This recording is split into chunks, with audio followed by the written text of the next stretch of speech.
You have heard about how ICMS standardized cost and carbon reporting, but did you know that the real power lies within the framework of ICMS? Hello everyone, welcome back to the channel. My name is Naresh Poonia.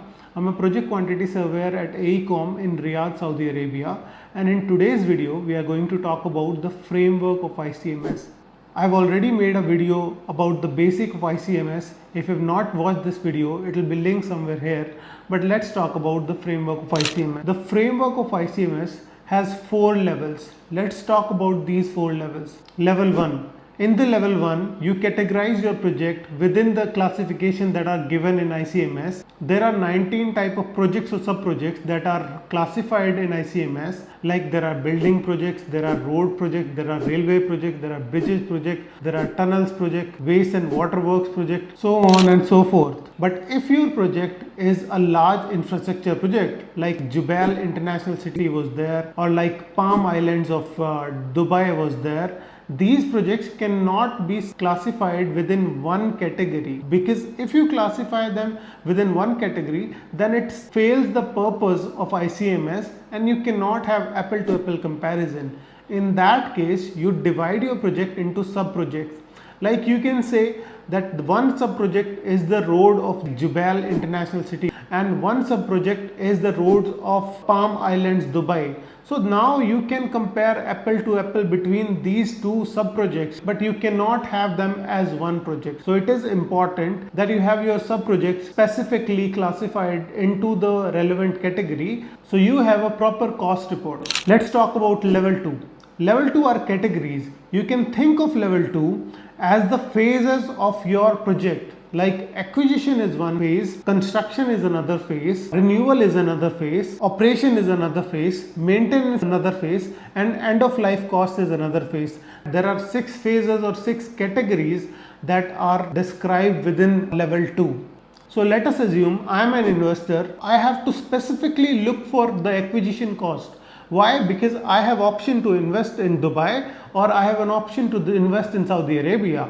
Now I want to know how much money will be spent in acquisition, because that is going to be an important decision for me.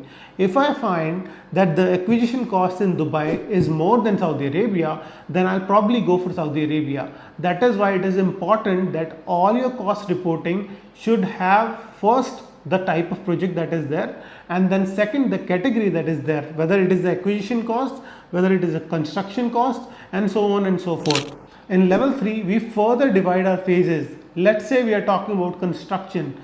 So we have phases like demolition and site preparation cost, substructure, superstructure, and so on and so forth. We have 13 different type of groups in level 3. Level 4 is optional. You can have level 4, but it is not mandatory in ICMS. What is level 4? Let's say I'm doing a project where the bearing capacity of soil is very low.